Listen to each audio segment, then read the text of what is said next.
الملك الودود مالك العطاء الممدود والصلاة والسلام على سيدنا محمد المبعوث إلينا بشيرا ونذيرا صلى الله تعالى عليه وعلى آله وصحبه وسلم تسليما كثيرا كثيرا. اللهم صل على سيدنا ونبينا وشفيعنا وحبيبنا ومولانا محمد وآله وأصحابه وبارك وسلم. اللهم صل على سيدنا ونبينا وشفيعنا وحبيبنا ومولانا محمد وآله وأصحابه وبارك وسلم. اللهم صل على سيدنا ونبينا وشفيعنا وحبيبنا ومولانا محمد وآله وأصحابه وبارك وسلم. بلغ العلا كشف الدجى بجماله حسنت جميع خصاله صلوا عليه وآله. أما بعد فأعوذ بالله من الشيطان الرجيم. بسم الله الرحمن الرحيم. وفرعون ذي الأوتاد الذين طغوا في البلاد فأكثروا فيها الفساد فصب عليهم ربك صوت عذاب إن ربك لبالمرصاد. فأما الإنسان إذا ما ابتلاه ربه فأكرمه ونعمه فيقول ربي أكرمن. وأما إذا ما ابتلاه فقدر عليه رزقه فيقول ربي أهانن. صدق الله مولانا العظيم. উপস্থিত সমবেত সম্মানিত মুসলিম کرام, প্রথমেই মহান আল্লাহ রাব্বুল আলামিনের পাক দরবারে অকপট মনে কৃতজ্ঞতা নিবেদন করা আমাদের সকলের জন্য একান্ত বাঞ্ছনীয় বিষয়। কেননা তিনি আপন মহিমায় আমাদেরকে সুস্থ সবল দেহমন নিয়ে আল্লাহ পাকের মহান হুকুম সালাতুল জুমা সমাপনের উদ্দেশ্যে আল্লাহর ঘরে আসার তৌফিক দিয়েছেন। এমর্মে আল্লাহ পাকের শুকরিয়া আদায়ার্থে আমরা গভীর শ্রদ্ধা ভরে আল্লাহ পাকের শুকরিয়া জানাই আলহামদুলিল্লাহ। পবিত্র কোরআনুল কারীমের 30তম পারার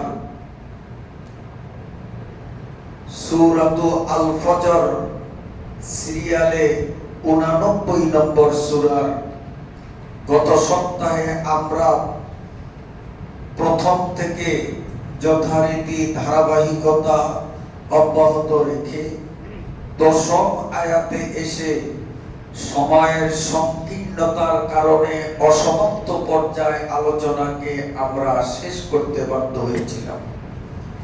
আল্লাহ রাব্বুল আলামিন যদি তৌফিক দেন, আমরা সেখান থেকে সম্ভবপানে যতটুকু সম্ভব তিলাওয়াত করেছি 16 নম্বর আয়াত পর্যন্ত আল্লাহ যদি তৌফিক দেন আমরা ধারাবাহিকভাবে আলোচনা করার চেষ্টা করব ইনশাআল্লাহ।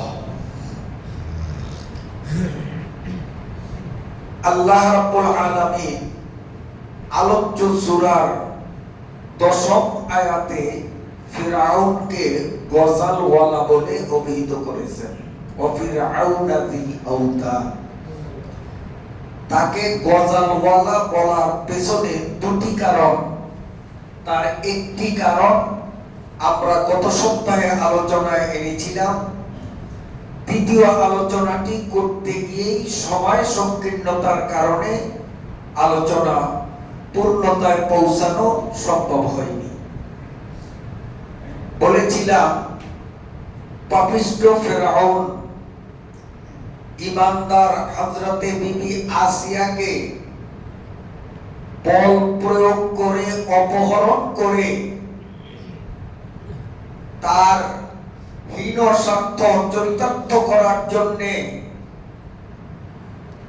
বিবি আসিয়াকে যখন তার বাড়িতে নিয়ে যায়, পথিমধ্যে অসহায় ইমানদার বিবি আসিয়া ফিরআউনের অনিষ্ট থেকে মুক্তি লাভের জন্য খাঁটি অন্তরে আল্লাহ পাকের কাছে দোয়ায় মগ্ন ছিলেন।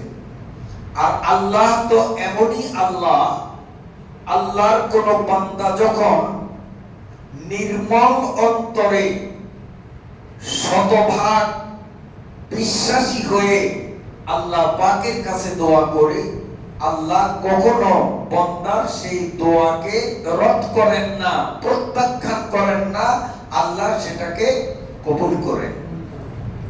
হযরতে আলী কাররামাল্লাহু ওয়াজহাহু তার জগৎ বিখ্যাত কাব্যগ্রন্থ দিওয়ানে আলীর মধ্যে লিখেছেন, ইজা খালা ফিজ যালামে মুবতাহিলা আজাবাহুল্লাহু তুম্মা লাব্বাহু সাআলতা আবদি ওয়া আনতা ফি কানাফি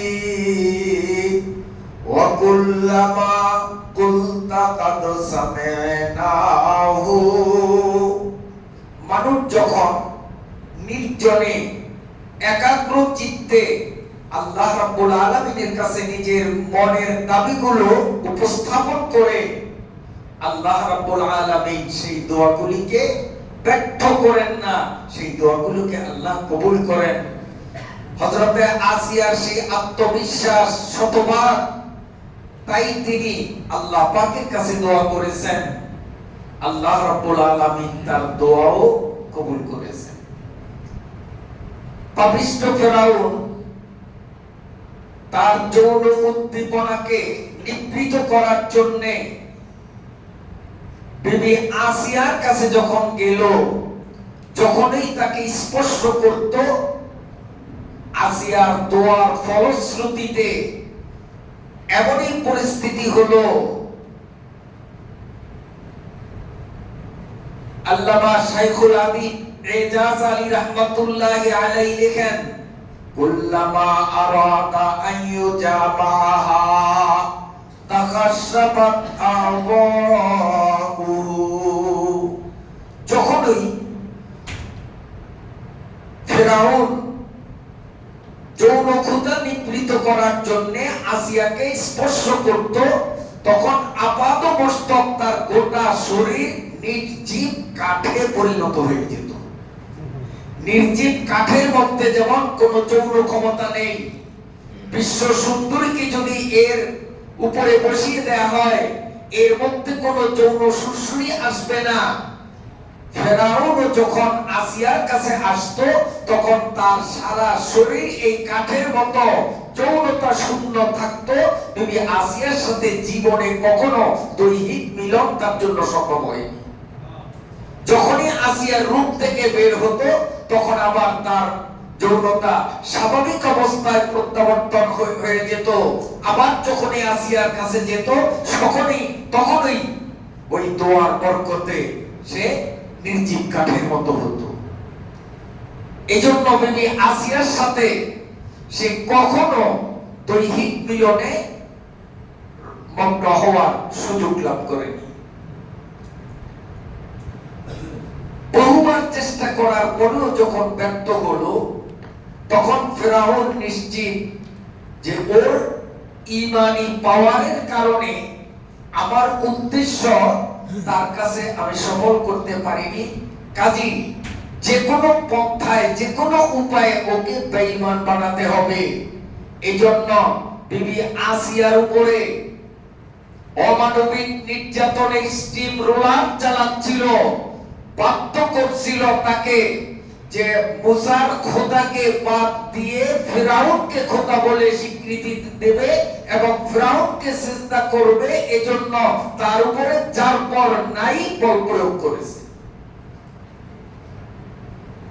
হযরতে বিবি আসিয়া ফিরাউনের অত্যাচারে যতই তিনি অতিষ্ঠ হন ততই তার ঈমানের স্পিরিট, ঈমানের মজা ততই তার আরো মজবুত হয়।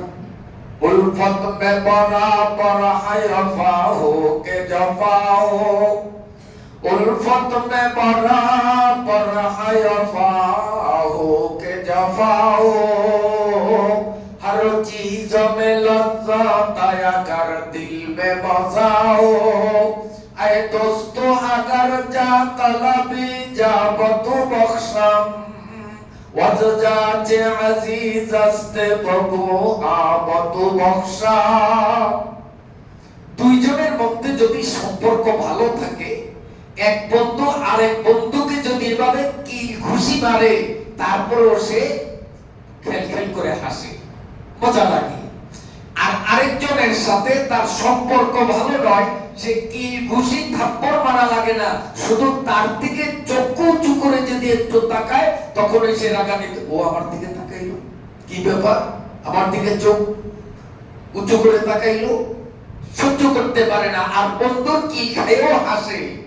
ঠিক আল্লাহর খাঁটি প্রেমিক যারা, আল্লাহর প্রেম সাগরের ডুবুরি যারা, এদের উপরে আল্লাহর তরফ থেকে যদি কোনো পরীক্ষামূলক শাস্তি আযাব যতই আসুক না কেন, সেটার মধ্যেই তারা ইশকের মজা পায়, প্রেমের মজা পায়। খাঁটি ঈমানদারকে ঈমান থেকে পদস্খলন ঘটাবে এমন কোন শক্তি পৃথিবীতে কারো নেই, ছিল না, থাকবেও না। জালিমরা ঈমানদারের উপরে অত্যাচারের মাত্রা যতই বাড়াক, ঈমানদারের ঈমান ততটাই পরিপক্ক এবং মজবুত হবে, এটাই স্বাভাবিক নিয়ম। বিবি আসিয়াকে যথেষ্ট ভাবে প্রহার করলো, মারলো, গালিগুলোজ করলো, অসম্মানজনক কথা তার সামনে প্রয়োগ করলো, কিছুতেই তিনি টললেন না। তিনি অবিচল দৃঢ় পদে ঈমানের উপরে যখন মজবুত রয়ে গেলেন, পাপিষ্ঠ ফেরাউন তার সৈন্য বাহিনীকে হুকুম করলে বিবি আসিয়াকে একটি তক্তার উপর চিৎভাবে শায়িত করে তার দু হাতের তালুতে, দু পায়ে এবং বুকের উপর বড় গজাল ঠুকে দিল।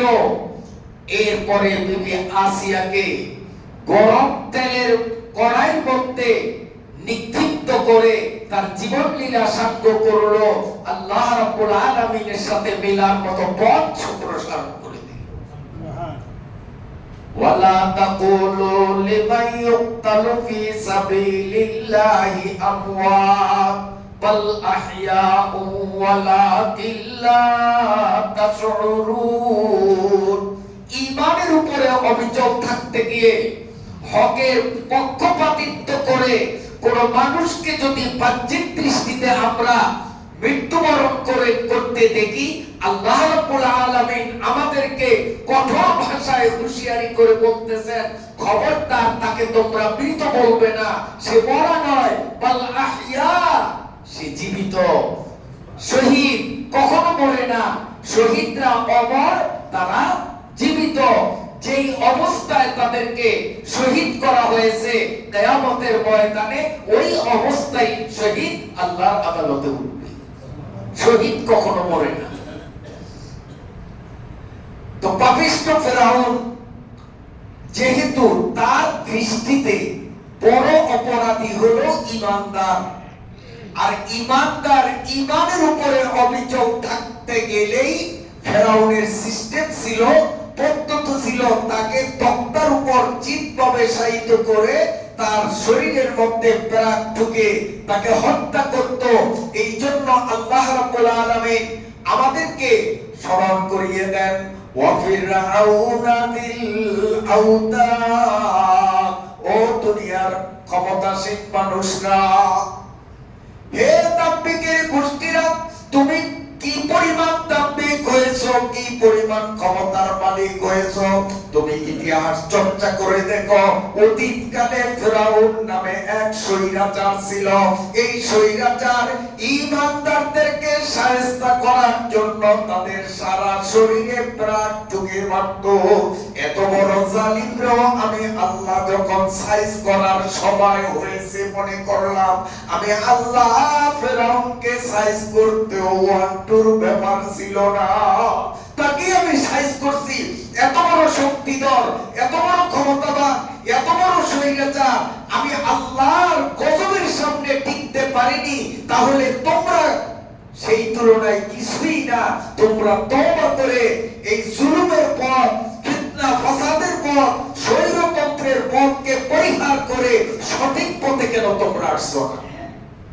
ওয়া ফিরআউনা দিল আউতাদ আল্লাযীনা তাগাউ ফিল বিলাদ। আল্লাহ বলেন এই ফিরআউন, কওমে আদ, কওমে সামুদ, এই তিন জাতি পৃথিবীর মধ্যে সবচেয়ে বড় শক্তিশালী, সবচেয়ে বড় জালিম, সবচেয়ে বড় স্বৈরাচার ছিল। আল্লাযীনা তাগাউ ফিল বিলাদ, তারা আল্লাহর জমিনের মধ্যে সন্ত্রাসী কর্মকাণ্ডে শীর্ষস্থান দখল করেছে। ফাআকসারু ফিআল ফাসাদ, তারা সমাজের মধ্যে ফিতনা, ফাসাদ, বিপর্যয়, স্বৈরতন্ত্রকে সীমা ছাড়িয়ে করেছিল। ফাসাব্বা আলাইহিম রাব্বুকা সাউতা আযাব। ও নবী, যখন তাদের বেলা ফুরিয়ে গেছে, এই কওমে আদ, কওমে সামুদ আর গজালওয়ালা ফিরআউন একটাও টিকতে পারেনি। ফাসাব্বা আলাইহিম সাউতাল আযাব, তোমার রব তাদের উপরে নানাবিধ আযাব যখন চাপিয়ে দিয়েছে, আল্লাহর বহুরূপী আযাবকে প্রতিহত করার সক্ষমতা তাদের ছিল না। কাজী ইতিহাস প্রমাণ করে, আর সরজমিনে বাস্তবতাও তা দেখা যায়, জালিম যত বড়ই জুলুমকার হোক না কেন, একদিন না একদিন তার পতন হবেই। আখিরাতে তো পতন শতভাগ নিশ্চিত, এই দুনিয়াতেও জড়জগতেও আজ না হয় কাল তার পতন হবেই হবে, এতে কোনো সন্দেহ নেই। জালিমদের প্রাথমিক অবস্থা হয় খুব শক্তিমত্তা থাকে, কিন্তু ঈমানদারদের প্রাথমিক অবস্থা থাকে দুর্বলতা। ঈমানদারকে দুর্বল পেয়ে জালিমরা যখন তাদের উপরে জুলুম সীমালঙ্ঘন করে, আর আল্লাহ রাব্বুল আলামিন যখন দেখেন যে এর বেলা ফুরিয়ে গেছে, আল্লাহ আকস্মিক এমন আযাব তার উপরে নাযিল করবেন যে সে রান্না করা ভাত খাওয়ারও সুযোগ পায় না। মুহতারাম হাজিরিন, এই জন্য আমাদের সজাগ থাকতে হবে। আমি যত বড়, এর চেয়েও বড় আল্লাহ। আল্লাহ যে কত বড়, আল্লাহর বড়ত্বের কোনো সীমারেখা নাই। আল্লাহর নিয়ামতের কোনো পরিসংখ্যান নেওয়া যায় না। অতএব সেই মহান আল্লাহ রাব্বুল আলামিনের ভয় অন্তরে রেখে কওমে আদ, কওমে সামুদ এবং গজালওয়ালা ফিরাউনের ইতিহাস শ্রবণ করে এখান থেকে আমাদের শিক্ষা গ্রহণ করতে হবে। আল্লাহ তাআলা কোরআন থেকে আমাদেরকে শিক্ষাপ্রদ উপদেশ গ্রহণ করার তৌফিক দান করেন, আমিন। ইন্না রাব্বাকা লাবিল মিরসাদ। আল্লাহ রাব্বুল আলামিন বলেন, ও নবী, জালিমরা জুলুম করে আপনি ভাববেন না যে আমি আল্লাহ ঘুমিয়ে গেছি। ইন্না রাব্বাকা লাবিল মিরসাদ, আমি আল্লাহ সার্বক্ষণিক, আমি তা পর্যবেক্ষণ করি, প্রত্যক্ষভাবে আমি দেখি, আমার দৃষ্টির বাইরে কিছু করে না। কিন্তু জালিমরে আমি প্রথম একটু অবকাশ দিই। যেমন একটা উদাহরণ দিলে বুঝবেন, আমাদের প্রত্যেকের মুখের ভিতরে 32টি দাঁত, একটি মাত্র জিহ্বা। জিহ্বার তুলনায় দাঁতগুলো অত্যন্ত কঠিন, মজবুত, পাথর সদৃশ। দাঁত খুব শক্ত, সেই তুলনায় জিহ্বা তুলার মতো নরম। দাঁত নিজেকে শক্তিশালী ভেবে জিহ্বাকে দুর্বল দেখে সময় সুযোগ পেলেই জিহ্বার উপর কিন্তু আঘাত করে বসে। দাঁতের কামড় যিনি জিহ্বায় খেয়েছেন তিনি বুঝেন যে জিহ্বার আঘাত কারে কয়।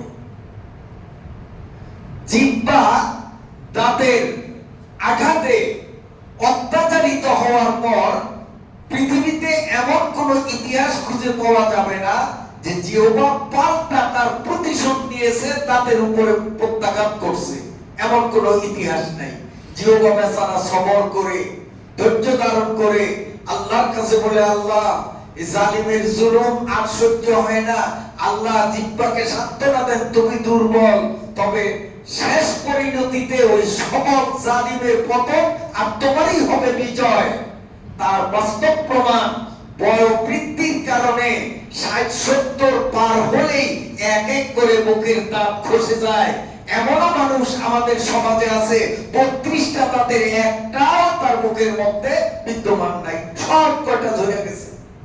কিন্তু 1000 বছরও যদি কোনো ব্যক্তি হায়াত পান, এই বার্ধক্যজনিত কারণে মুখের জিহ্বাটা খসে পড়ে গেছে, এমন ইতিহাস কি দুনিয়াতে আছে? কথা বলেন। জিহ্বা ঝরে না, জিহ্বা ঝরে না, ও দুর্বল। দাঁত শক্ত কিন্তু দাঁত ঝরে যায়। এই জালিমরা দাঁতের মতো, ওরা যত বড়ই শক্ত হোক, এই জালিমরা আজ না হয় কাল, কাল না হয় পরশু, ওরা ঝরবেই ঝরবে, ওদের ঝরার মধ্যে কোনো সন্দেহ নাই। আর ইমানদাররা হলো জিহ্বা সদৃশ, ইমানদারকে ঝরাবে এমন কোনো শক্তি নাই। কারণ ইমানদাররা বাঁচলে গাজী, মরলে শহীদ, বাঁচলেও লাভ, মরলেও লাভ, এদের কোনো ক্ষতির কোনো দিক নাই। ইমানদাররা হলো জিহ্বা সদৃশ, আর জালিমরা হলো দাঁত সদৃশ। فَأَمَّا الْإِنسَانَ إِذَا مَا ابْتَلَاهُ رَبُّهُ فَأَكْرَمَهُ وَنَعَّمَهُ فَيَقُولُ رَبِّي أَكْرَمَنِ وَأَمَّا إِذَا مَا ابْتَلَاهُ فَقَدَرَ عَلَيْهِ رِزْقَهُ فَيَقُولُ رَبِّي أَهَانَنِ। আল্লাহ তাআলা মানুষের অবস্থা বয়ান করতেছেন যে মানুষ কত আশ্চর্য জাতি। আমি মানুষকে বিপরীত ধর্মী দুই উপায়ে মানুষকে আমি পরীক্ষা করি। দুইটা বিপরীত ধর্মী, বিপরীত মুখী। এক নম্বর, ফাআম্মাল ইনসান ইদা মাবতালাহু রাব্বুহু ফাআকরামাহু ওয়া না'আমা। আল্লাহ বলেন এক নম্বর হলো আমি তাকে দুইটা জিনিস দিই পরীক্ষার জন্য। এক নম্বর, আকরামাহু, সমাজের মধ্যে তাকে আমি সম্মান বৃদ্ধি করে দেই, মানুষ তাকে ইজ্জত করে। সম্মান করে, শ্রদ্ধা করে। আরেকটা হলো ওয়ানাআমা, তার সহায় সম্পদ, জনবল সবকিছুতে আমি সমৃদ্ধি দান করি। ইজ্জত, সম্মান এবং জনবল, অর্থবল এ দিয়ে আমি তাকে একদম প্রতিষ্ঠিত করি। ফায়াকুলু রাব্বি আকরামান, তখন এই বোকা মানুষগুলো আমার এই নেয়ামত আর আমার দেওয়া ইজ্জতকে উপভোগ করে তারা স্বাচ্ছন্দ্যে বলে ফায়াকুলু রাব্বি আকরামান, আমার আল্লাহ আমাকে সম্মানিত করেছেন, আল্লাহ আমার উপর সন্তুষ্ট। অথচ নামাজ নাই, রোজা নাই, দিন নাই, শরীয়ত নাই, সুদ, ঘুষ, মিথ্যা, জুলুম সবকিছুর মধ্যে নিমজ্জিত। এরপরেও বলে মানুষ যে আল্লাহ আমার উপর সন্তুষ্ট, নইলে তিনি আমাকে এত বড় সম্মানে ভূষিত করলেন কেন? আমাকে এত এত অগাধ সম্পদের মালিক যখন তিনি বানাইছেন, নিশ্চয়ই আমার আল্লাহ আমার প্রতি সন্তুষ্ট। মানুষ এটা ভাবে। আল্লাহ বলেন না না, কাল্লা, পরবর্তী আয়াতে আসতেছে কাল্লা, কখনো নয়, তুমি যা ভাবছো তা নয়। এই সহায় সম্পদ, সম্মান এটার মধ্যে আমার সন্তুষ্টি নাই, বরং এটা দিয়েছি আমি তোমাকে পরীক্ষা করার জন্য যে তুমি এই সম্মান পেয়ে তুমি কি স্বৈরতন্ত্র অবলম্বন করো কিনা, সম্পদের মালিক হয়ে মানুষের উপরে জুলুম, অবিচার, অহংকার, দেমাগ, গরিলা এগুলি জাহির করো কিনা, না কোনো তুমি এভাবে তাওয়াজু, ইনকিসারি, বিনয়, নম্রতা অবলম্বন করে আমি আল্লাহর ইবাদতের মাত্রা বাড়িয়ে দাও, এটা পরীক্ষা করার জন্য আমি কাউকে ইজ্জত, সম্মান এবং সহায় সম্বল বাড়িয়ে দেই, পক্ষান্তরে আরেক দল মানুষকে আমি পরীক্ষা করি এভাবে। ওয়া আম্মা ইযা মাবতালা ফাকাদারা আলাইহি রিজকা ফায়াকুলু রাব্বি আহানান, আল্লাহ বলেন আরেকজনকে আমি পরীক্ষা করি, ফাকাদারা আলাইহি রিজকা, তার রিজিক আমি সংকুচিত করে দেই, রিজিক কমিয়ে দেই। ছিল দোকান, একটা আগুন লেগে পুড়ে গেছে, তারপরে ছেলে এক অঘটন ঘটাইছে, মামলায় 50 লাখ টাকা চলে গেছে, নিজে দুর্ঘটনা শিকার হয়ে সেখানে পঙ্গু হাসপাতালে বিভিন্ন ডাক্তার, কবিরাজ ইত্যাদির পিছনে লক্ষাধিক টাকা ব্যয় হয়ে গেছে। গতকাল ছিল সে কোটিপতি, আজকে পথের ভিখারি। আল্লাহ বলেন এই রিজিককে আমি সংকুচিত করি, আর মানুষ তখন বলে ফায়াকুলু রাব্বি আহানান, আল্লাহ আমার উপর বেজার। অনেকেই আমরা বলি কি দোষ করলাম, কি অপরাধ করলাম, আল্লাহ আমার উপরে আযাব চাপিয়ে দিলেন, আল্লাহ আমার উপর অসন্তুষ্ট হয়ে গেলেন। আল্লাহ বলেন না, এই যে তোমাকে বিপদের মধ্যে আমি নিমজ্জিত করলাম, তোমার সম্মান, সম্পদকে আমি সংকুচিত করলাম, এটার দ্বারা এই অর্থ নয় যে আমি তোমার উপর অসন্তুষ্ট। কারণ আমার বহু প্রিয়জনদেরকে আমি এত বিপদ, আপদ, মুসিবত, অনটনের মধ্যে ফেলেছি যে তার সাথে তোমার বিপদের কোনো তুলনাই হয় না। যেমন হযরতে আইয়ুব, আল্লাহ পাকের একজন নবী, আস্তনে সাবের বাকির মাকুত দাত, আস্তনে সাবের বাকির মাকুত দাত, হামজে ইউনুস লুকমায়ে বাহুত দাত। আল্লাহর এক নবী হযরতে আইয়ুব আলাইহিস সালাতু ওয়াস সালাম। এই আইয়ুব আলাইহিস সালাম ছিলেন তৎকালীন বিশ্বের 1 নম্বর ধনাঢ্য ব্যক্তি। আন্তর্জাতিক মানের ব্যবসা বাণিজ্য ছিল, গোটা বিশ্বব্যাপী ওনার বাণিজ্য ছিল। উনি ছিলেন পৃথিবীর তৎকালীন বিশ্বের 1 নম্বর ধনী। আবার ইবাদত, যেহেতু তিনি নবী, ইবাদত বন্দেগী এর মধ্যেও তিনি ছিলেন পৃথিবীর মধ্যে তখনকার দিনের সেরা, সকলের মধ্যে। তো ইবলিস একদিন বলে, আল্লাহ, আইয়ুব নবী তোমার এত ইবাদত বন্দেগী করে, শুকরিয়া আদায় করে তার পিছনে কারণ হলো যে গোটা পৃথিবীর মধ্যে ওনার মতো সম্পদশালী কেউ নাই, ওনার তো কোনো অভাব নাই, কোনো দুঃখ নাই, রোগ নাই, ব্যাধি নাই, কাজে আরামে থাকলে আল্লাহ আল্লাহ করাই যায়। আল্লাহ পাক ইবলিসকে বলেন, তুই আমার নবীরে চিনলি না, আমি আমার নবীরে চিনছি। আমার নবী সুখে থাকলেও আমি আল্লাহকে যেভাবে স্মরণ করবে, আমার নবীকে যদি আমি চরম দুঃখের মধ্যে ফেলি তখনও তিনি একই ভাবে আমি আল্লাহকে স্মরণ করবে, আমার হুকুম থেকে মোটেও পিছপা হবে না। এরপরে লম্বা ঘটনা, সারসংক্ষেপ হলো আল্লাহ তাআলা আইয়ুব আলাইহিস সালামের অল্প দিনের মধ্যে সকল সম্পদগুলোকে বিনষ্ট করলেন। ওয়া আম্মা ইযা মাবতালাহু ফাকাদারা আলাইহি রিজকা, আল্লাহ একদল মানুষকে পরীক্ষা করেন তার জীবিকার মধ্যে সংকোচন দিয়ে, জীবিকা কমিয়ে দিয়ে। দাউদ হযরতে আইয়ুব আলাইহিস সালামের সব সম্পদ এভাবে নষ্ট হয়ে গেল, এখন উনি সম্বল গিয়ে,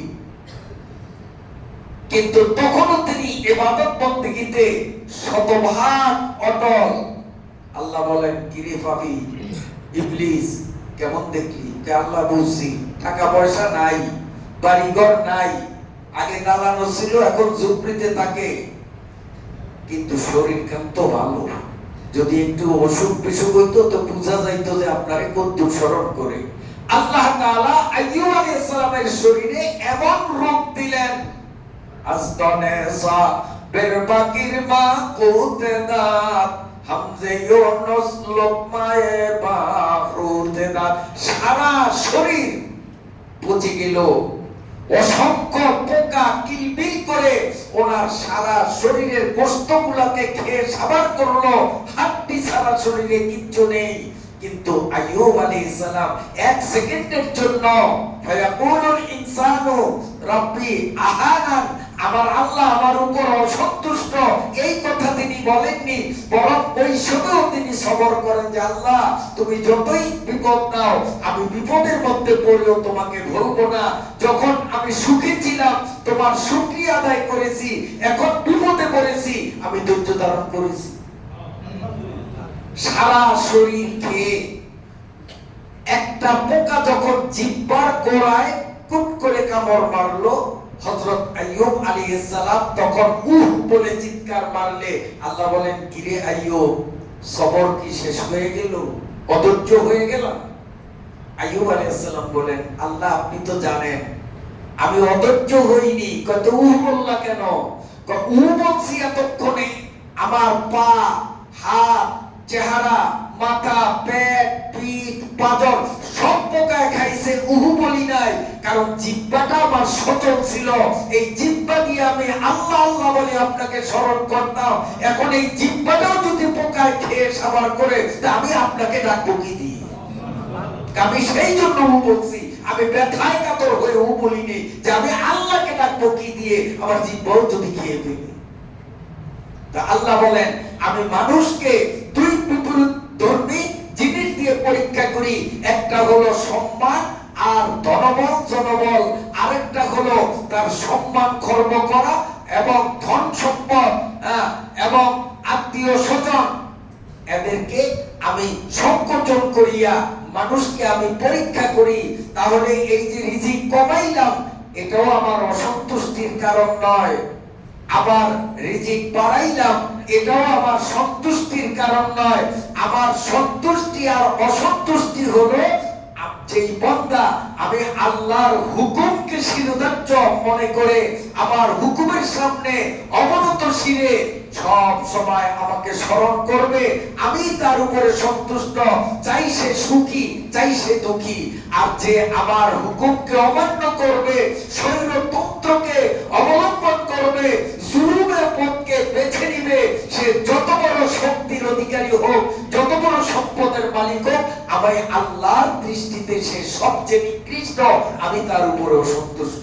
আল্লাহ তাআলা পবিত্র কোরআনুল কারীমের সূরাত আল ফজরের আলোচ্য আয়াতগুলোর আলোচনায় আমাকে আমার সকল শ্রোতা মণ্ডলীকে শতভাগ উপকৃত করুন। আমিন ওয়া আখিরু দাওয়ানা আনিল হামদুলিল্লাহি রাব্বিল আলামিন। একটা